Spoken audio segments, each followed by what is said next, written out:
Company secretary in employment and in practice.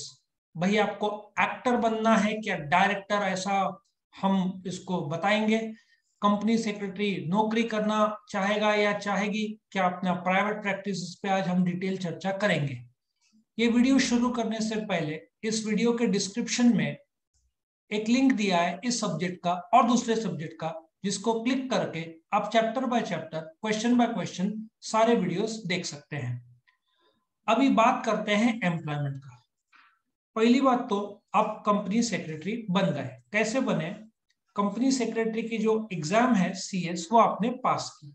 उसमें आपने foundation, executive, final, उनके जो ट्रेनिंग मॉड्यूल्स है या जो ट्रेनिंग के जरूरतें हैं वो सारे पूरे किए। और जो कंपनी का share capital, paid up capital 5 crore के ऊपर है, उसको तो अपॉइंट करना ही है। और जो कंपनी के शेयर बाजार में बिकते हैं, टेक्निकली उसको लिस्टेड कंपनी बोलते हैं, वहां पे वापस से कंपनी सेक्रेटरी का अपॉइंटमेंट कंपलसरी हो जाता है। तो एज एम्प्लॉय आप प्रैक्टिस फिर नहीं कर पाओगे। यदि आप एम्प्लॉय हो, यदि आप रिलायंस में जॉब कर रहे हो, तो महिंद्रा एंड महिंद्रा को आप कंसल्टेंसी नहीं दे पाओगे, क्योंकि वो बोलते हैं ना, कॉन्फ्लिक्ट ऑफ इंटरेस्ट होगा कि आप फुल टाइम जॉब कर रहे हो तो दूसरे को टाइम कैसे दे पाओगे। जैसे फुल टाइम डायरेक्टर दूसरे कंपनी में जॉब नहीं कर सकता, उसी प्रकार से फुल टाइम कंपनी सेक्रेटरी जो जॉब कर रही है वो दूसरी जगह तो जॉब कर ही नहीं सकती यदि फुल टाइम है, लेकिन खुद का प्राइवेट प्रैक्टिस भी नहीं कर सकती। ये तो वो वाली बात है, जो टीचर्स है जो कॉलेज में सिखाते हैं under the employment of college, वो लोग प्राइवेट क्लासेस नहीं ले सकते। कुछ लोग चुपके से लेते हैं, ठीक है, वो बात अलग है। लेकिन एक कायदा है यूनिवर्सिटी का, महाराष्ट्र बोर्ड का, कि जो भी टीचर्स कॉलेज में सिखाते हैं वो अपना प्राइवेट ट्यूशन नहीं ले सकते। वो इलीगल है, अनएथिकल तो है ही लेकिन इलीगल भी है।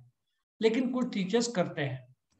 तो याद रखो, इफ कंपनी सेक्रेटरी जॉब कर रही है तो वो प्रैक्टिस नहीं कर सकती।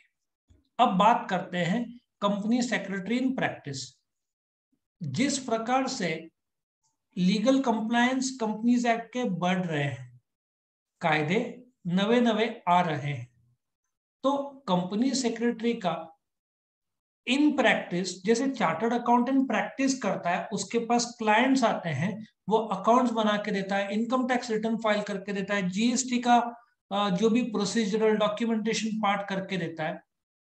उसी प्रकार से कंपनी सेक्रेटरी जिसने काफी साल एक्सपीरियंस प्राप्त किया है कंपनी के प्रोसीजरल, कंप्लायंस, लीगल एस्पेक्ट्स, तो as a practising company secretary आप कर सकते हो। और इंडिया में इसका स्कोप भी भविष्य में बढ़ता जा रहा है, क्योंकि कंपनीज एक्ट में एक एनुअल जनरल मीटिंग टाइमली नहीं रखा तो 50,000 रुपए का पेनल्टी कंपनी को बैठता है। तो इसका डिटेल नॉलेज कंपनीज एक्ट 2013 वही नहीं चलता। आपको डॉक्यूमेंटेशन, प्रोसीजरल पार्ट, उसका फीस का पार्ट, ये सब आपको जानना जरूरी है। सब टाइम फ्रेम बेस्ड है। सो बोलने का तात्पर्य यह है कि आप कंपनी सेक्रेटरी का एज अ प्रोफेशन प्रैक्टिस कर सकते हैं, जैसे चार्टर्ड अकाउंटेंट प्रैक्टिस करता है। और आपके पास क्लाइंट्स आएंगे और उसमें आपको, आप मंथली चार्जेस भी ले सकते हैं, एनुअल कंसल्टेंसी फीस भी ले सकते हैं। स्कोप अच्छा है। दूसरा, offers to perform service in relation to promotion. Now चलो देखते हैं, मैं एक एक करके आपको बताता हूं। प्रमोशन मतलब कंपनी के शुरुआत। एक आदमी एक कंपनी सेक्रेटरी के पास आता है, बोलता है मेरे पास ये आइडिया है शुरू करने का, क्या मैं शुरू कर सकता हूं?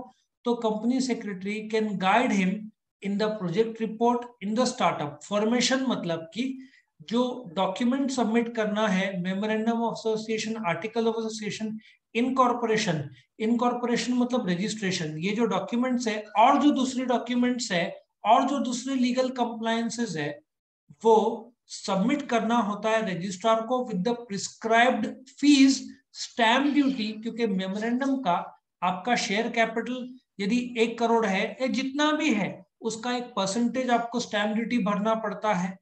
और यदि स्टैम्प ड्यूटी कम बड़ा बनाया तो भी कायदे का उल्लंघन होता है। इनकॉर्पोरेशन, उसके बाद एमॉलगमेशन, 2 कंपनी मर्ज होके एक हो गए, ठीक है ना। यदि जैसे कि फॉर एग्जांपल टाटा ग्रुप का टाटा स्टील और टाटा कोरस दोनों एक हो गए। अब एक हो गए, वैसे टाटा स्टील ने खरीदा है टाटा कोरस को, या टाटा ने जैगवार को खरीदा, तो आप 2 कंपनी को ही मर्ज नहीं कर रहे हैं। ये इसको एमॉलगमेशन बोलते हैं, वैसे तो एक्विजिशन बोलते हैं। एमॉलगमेशन में और भी बहुत डिटेल वर्ड है, एक्विजिशन है, टेक ओवर है, मर्जर है। अब हर एक बताने जाऊंगा तो अपना लेक्चर 10 घंटे का हो जाएगा, तो फिलहाल इतना ही समझो। एमॉलगमेशन में 2 कंपनी जोड़ रहे हैं तो उसमें कंपनीज एक्ट के प्रोसीजर होंगे। बहुत डिटेल चीज चेक करना पड़ेगा, उनका शेयर कैपिटल, अपना शेयर कैपिटल, शेयर्स उसको कितना दिया जा रहा है, अपने को कितना दिया जा रहा है, रजिस्ट्रार को इन्फॉर्म, डॉक्यूमेंटेशन, प्रोसीजर्स सब देखना होता है, क्योंकि मेमोरेंडम नया बन जाएगा। ए और बी कंपनी अलग अलग नहीं रहेंगी, एक हो जाएगी। तो ए बी पहले 2 मेमोरेंडम थे, 2 आर्टिकल्स थे, अभी एक मेमोरेंडम, एक आर्टिकल्स, 2 अलग नाम नहीं, एक नाम, दोनों के शेयर होल्डर एक हो जाएंगे। कितने सारे प्रोसीजरल पार्ट है। मीटिंग्स में भी एक ही नोटिस दोनों मिलकर जाएगा। तो रिकंस्ट्रक्शन, रिकंस्ट्रक्शन में अगेन एक्सटर्नल होता है, इंटरनल होता है। यदि कंपनी लॉस में है तो अपने आप को छोटा कर देती है। जैसे कि ऐसा सोचो कि इजी डे मॉल पहले वो जब नासिक में आया था तो जैसे बिग बाजार के तौर पर बहुत बड़ा मॉल ओपन किया था। आजकल जैसे किराना शॉप से बड़ा, नॉर्मली छोटे छोटे मॉल्स का उसने नया स्ट्रेटेजी अपनाया। सो अपने आप को बड़े से छोटा रूप के तौर पर उन्होंने स्प्रेड किया, वो भी एक स्ट्रेटेजी है। तो यदि लॉस मेकिंग कंपनी है तो वो अपने आप को इंटरनल रिकंस्ट्रक्शन करके रीऑर्गेनाइज कर सकती है। रीऑर्गेनाइजेशन भी एक प्रकार है, कंपनी अपने आप को रीऑर्गेनाइज करती है, हो सकता है डायरेक्शन चेंज कर ले, वो भी पॉसिबल है। बहुत सारे चीजें हैं इसमें, अनलिमिटेड बोला जा सकता है। शॉर्ट में ये सब शब्द आए गए। बोलने का तात्पर्य, आप फॉर्मेशन, इनकॉर्पोरेशन, एमॉलगमेशन, रिकंस्ट्रक्शन, रीऑर्गेनाइजेशन में कंपनीज के संदर्भ में companies act 2013, securities and exchange board of India, stock exchange, banking regulation act 1949, कुछ ना कुछ तो कनेक्टिव नॉलेज आएगा, प्रोसीजर रहेगा, डॉक्यूमेंट्स होगा, सबमिशंस होंगे। ये सब सेक्रेटरी इसमें कंसल्टेंसी देती है, उसका उसको प्रिस्क्राइब फीस देना होता है। और जो भी सर्विसेज है सेक्रेटरी, वो हो सकता है फाइलिंग का हो, filing of certain documents, registering documents, verifying documents, forms, application, returns.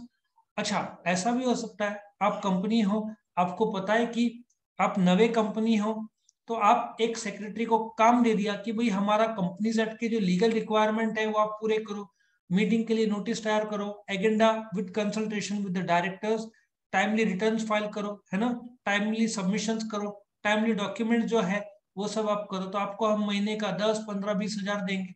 तो ये सब सर्विसेज सेक्रेटरी दे सकती है प्रैक्टिसिंग, बट वो जॉब करने वाली नहीं चाहिए।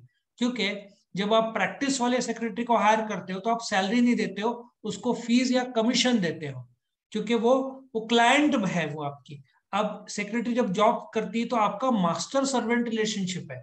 फॉर एग्जाम्पल रिलायंस की जो सेक्रेटरी है वो रिलायंस इंडस्ट्रीज लिमिटेड की एम्प्लॉय है, वहां पे मास्टर सर्वेंट, मालिक नौकर का रिलेशनशिप आता है। भले ही सेक्रेटरी की मैनेजर पर्सनल है, लेकिन उसके पहले वो एम्प्लॉय है, मास्टर सर्वेंट है, कंसल्टेंट नहीं है, ठीक है ना।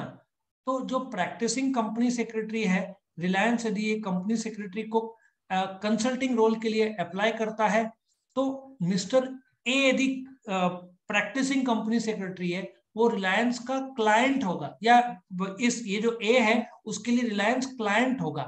और रिलायंस और मिस्टर ए के बीच में मालिक सर्वेंट का रिलेशनशिप नहीं है, क्योंकि जो मिस्टर ए है उसका खुद का प्रैक्टिस है।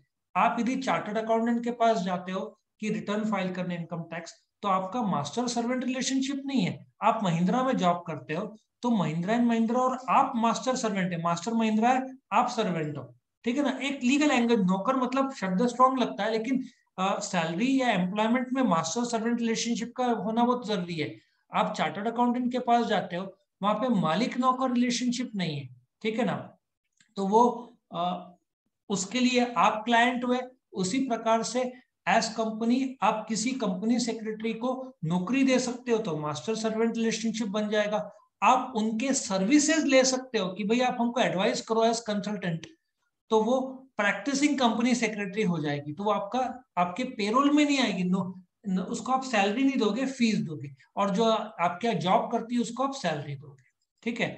शेयर ट्रांसफर एजेंट, एक शेयर इसको इसको ट्रांसफर करना है, उसका एजेंट शेयर स्टॉक ब्रोकर के कर सकते हैं। इश्यू हाउस, आजकल तो भाई ये बहुत बड़ा चर्चा है। इश्यू हाउस मतलब जैसे कि LIC का IPO आ रहा है, उसमें सेक्रेटरी एडवाइस ये सब करने के बहुत बड़े बड़े काम, बहुत बड़े बड़े फीस भी मिलते हैं इसमें। सेक्रेटरी ऑडिटर अभी आगे आएगा, सेक्रेटरी ऑडिट, उसके लिए practising company secretary can work and check जो कंपनी के एग्जिस्टिंग एम्प्लॉय, फॉर एग्जांपल आप सेक्रेटरी प्रैक्टिसिंग कंपनी सेक्रेटरी हो, रिलायंस में एक कंपनी सेक्रेटरी जॉब में है, उसने जो काम किया है, कंप्लायंस किए हैं, उसका चेकिंग आप जाकर करोगे और शेयर होल्डर्स को रिपोर्ट करोगे, वो सेक्रेटरी ऑडिट में आएगा।